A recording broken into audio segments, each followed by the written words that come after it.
Morning, everybody.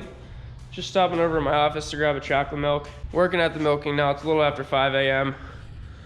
Yesterday we got our door put back together, but I gotta get up here and help Megan milk. We're just starting group 2. It's the first calf heifer group.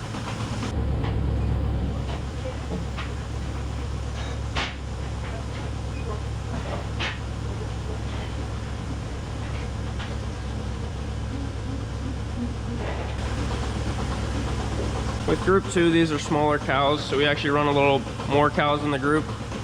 And we need 2 sides of 15, 1 side of 14. Only 14 milkers, so she's starting one at the end. We're gonna double up a milker. I'm just gonna start milking at the top end like normal.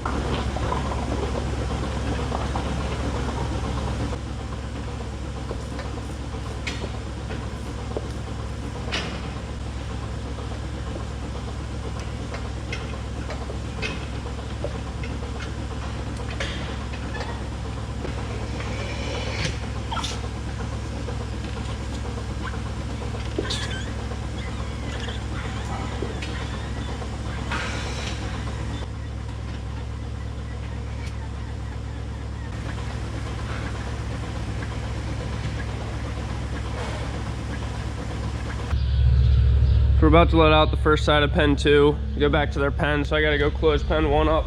The steps of the milking process are, first you go through with the foam. That's a pre-dip, kills bacteria and softens up the dirt so we can get the teats clean. And then we go through and strip 3 times, help them let their milk down, and also check the milk. Then we're taking a towel, wiping the teats off, flip the towel and make sure you can focus on getting the ends really clean. Then we go through and put the milkers on. So I just closed up pen 1. Now this middle gate, I have to open up. That'll open up pen 2. And one thing we've been having to do lately is put a chain on here. You can see the cows tried to push through. Just one of the cows figured out they can push these gates open if they try. So we've been having to chain it, or else they get over there into that group. We gotta chase them back. So here's pen 2 coming out through.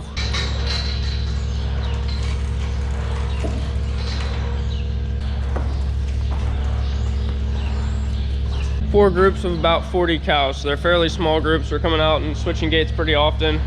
The advantage to that is they don't have to stand as long waiting to go into the milking parlor. We just have a small holding area. They're not standing for more than 20 minutes, the longest, per milking. Just chased the last of pen 2 in the parlor. Megan's gonna milk those while I get group 3. So 160 in the freestall barn, and then about 15 in our special needs pen that milk too. So that makes 175.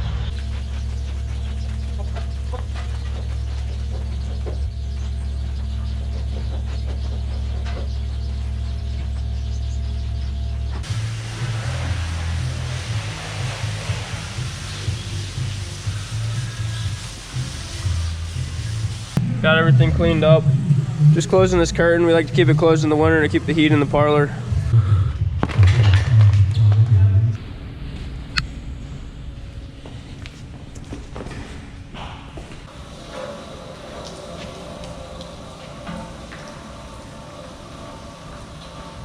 We just checked on a few cows. So I've been thinking today we should clean the new heifer barn out, but Dad and I were just talking. We have a couple other little things to do today, so we'll probably do that tomorrow. So I had some eggs for breakfast. Feeling pretty good. Some nice sunlight again today. Our cow nutritionist meets with us every other Wednesday morning. He's gonna be coming in another hour or something, and we're gonna talk with him about the cows. I think Dad's getting this door set up. We're gonna get that door finished up then, but we have something to work at in the milking parlor. We run these foamers for the pre-dip, and we started using a different kind that we really liked, but soon after we started using it, it started breaking down these plastic drop-down lines. For whatever reason, the type of chemical is just weakened the plastic. So the company that sells that product sent us this new line. We're gonna install this. It doesn't have this springiness to it, so I think we're gonna drop it down at the very end, and then we'll have to hang the wand at the end of the parlor instead of down in the middle.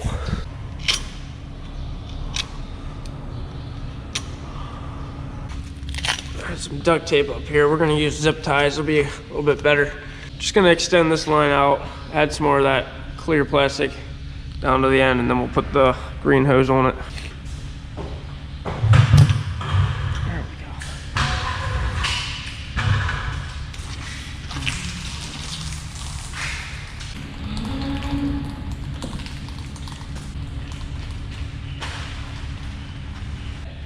Yeah. If you have this coming out here, not.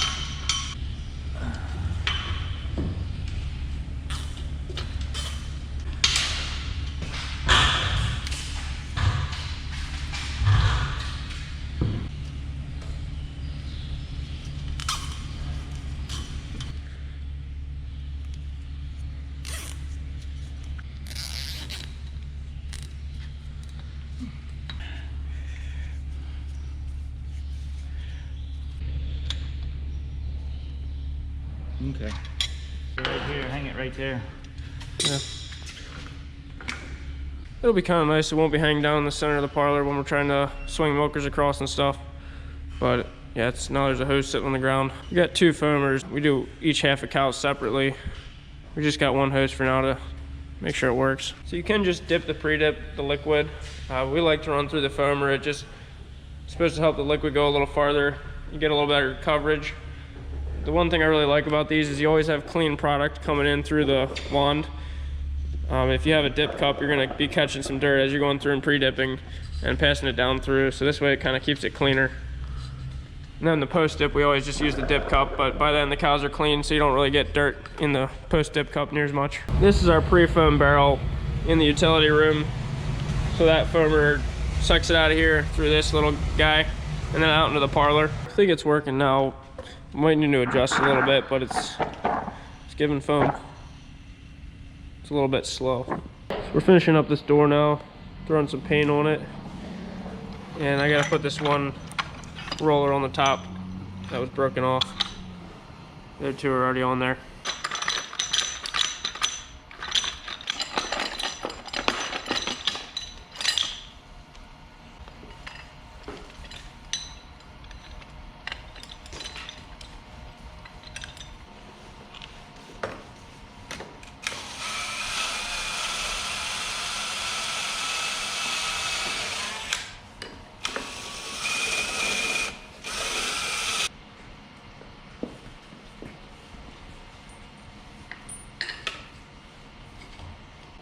I put it on top to measure the bolts, and I forgot to flip to the bottom.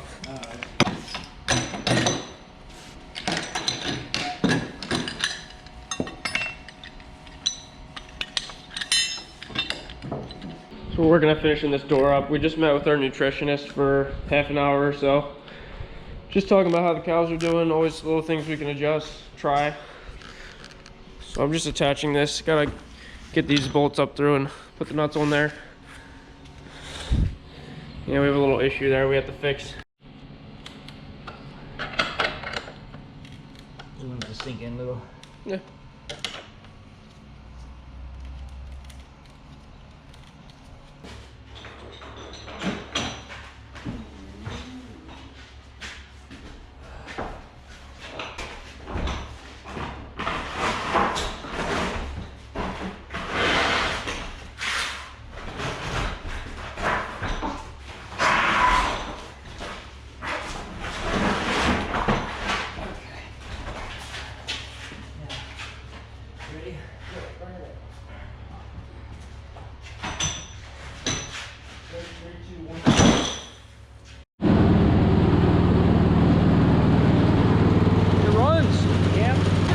Before we had our robot feed pusher, we had a blade for this little tractor, and we push it in with this. And that was 4 years ago. We set this thing in the shed and haven't used it since. I'm just working in my office on a video now. My plan was today to clean that new heifer barn out, so I was kind of thinking I'd film that, but that didn't end up happening today. A little bit of a slower day, but I'll probably pick this video up tomorrow when we do that job. It is the next morning now. Dad's taking a couple cows to the sale barn this morning. Just a lot of cows in the barn right now. Today I want to try and clean out our heifer barn. Yeah.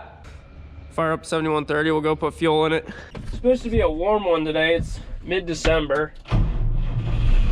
Calling for 60 degrees. Been selling quite a few cows this month because of all the fresh ones. Honestly, if we had more space in our barn, we'd just keep cows. It'd be nice to not have to sell so many. So I'll get to show you guys what I broke the other day. So I was fueling up the mixer tractor the other day, and I forgot to pull the nozzle out before I drove away, and I just snapped it right off. I don't think Dad knows about it yet. I'm hoping he doesn't notice.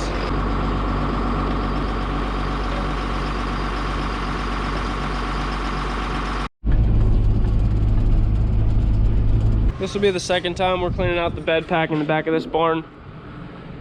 So it goes a few months. I did it mid-September. It is now mid-December. It's not really that full here at the young end. You get down to the bigger ones, and it's getting up to the bottom of the gates. I kind of wish we would have hung the gates a little bit higher. It would give us more capacity, but this way we'll have less loads to haul each time we do it. Some good things about that. So I'm gonna open up a few pens. We'll get started. One thing some people do with bed pack barns is they'll till them up, take like a cultivator, chisel plow type thing through it, and that helps it to compost more. It gets more oxygen down into get the bugs working. Kind of wondering if we should try that with this barn. If I go through 3 times a week with a tiller of some sort, I wonder if that would help it not take as much bedding.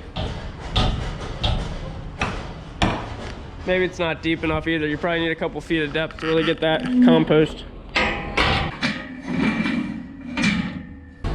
I want to try to keep moving pretty good so these don't have to stand too long.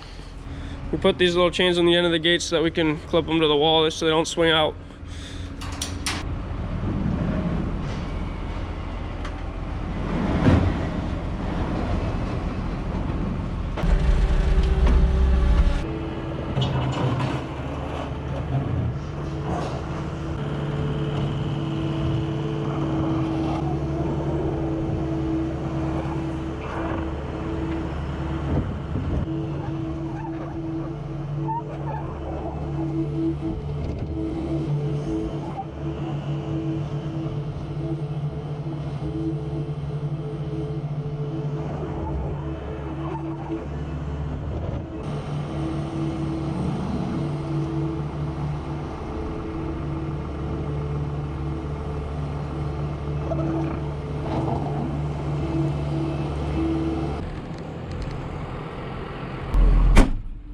Trying to decide where to haul this manure this morning. I'd like to haul really close to the building to save a lot of time. It takes me 10 minutes less per trip. That's a couple hours less. We have alfalfa fields right around the building. These strips that we're going to take out in the spring, we're going to plant corn in them. And I was trying to decide if we wanted to try to take first cutting in the spring. If we're going to harvest it, I'd rather not spread manure on it this winter. I decided we're just going to spread on it.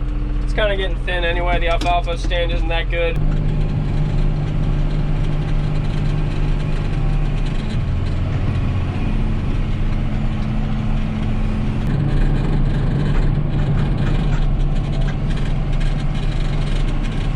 We seeded this alfalfa 3 years ago. We've taken 15 crops off of it. Every year it starts to thin out a little bit more over the winter. Less plants come back in the spring. Gets to the point where you gotta kill it off, get some corn in here, and we'll rotate, turn the cornfields into haylage, alfalfa. I got 2 loads hauled out now, and I got enough space to get the spreader inside the barn. If you remember last time I did this job, first scoop I hit the ceiling, so we're just gonna make sure we're a little careful. It's actually pretty easy to miss. I just need to make sure I'm bringing my boom down before I tilt my bucket back up, or else the top edge will hit it.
we're getting somewhere. Just a few more loads.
We let this get built up too much, it pushes out on the door. We had it latched and then bedding was pushing out, so we gotta get the pressure off there so they can actually take that latch off.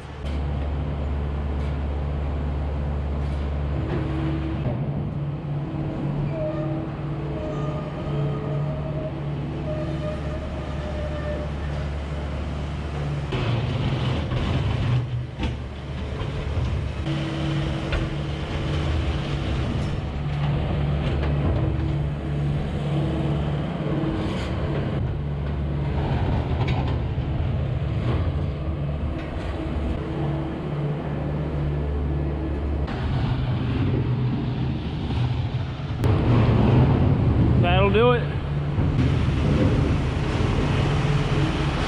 That went pretty quick.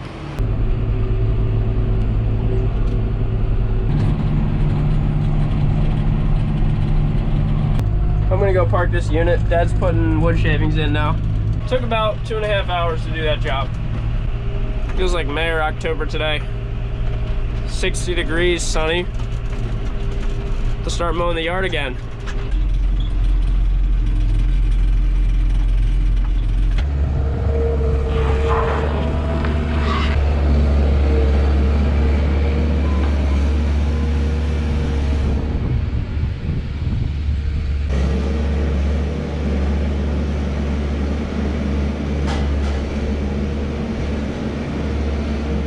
If any of you guys have compost barns, tell me what you think about us tilling up this bed pack, even with it only being a foot deep or something. Is that going to give us enough depth to get that compost going, get that heat built up? I think it'd make better fertilizer, and it would make the bedding last longer, take less shavings.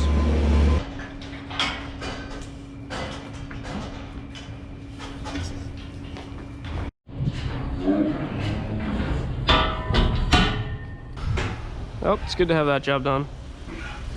Got a salesman stopping in a few minutes to talk about a manure scraper for the barn. So we're still working on that. Hopefully we'll make a decision with that sometime soon. Thanks a lot for watching, guys. We'll see ya.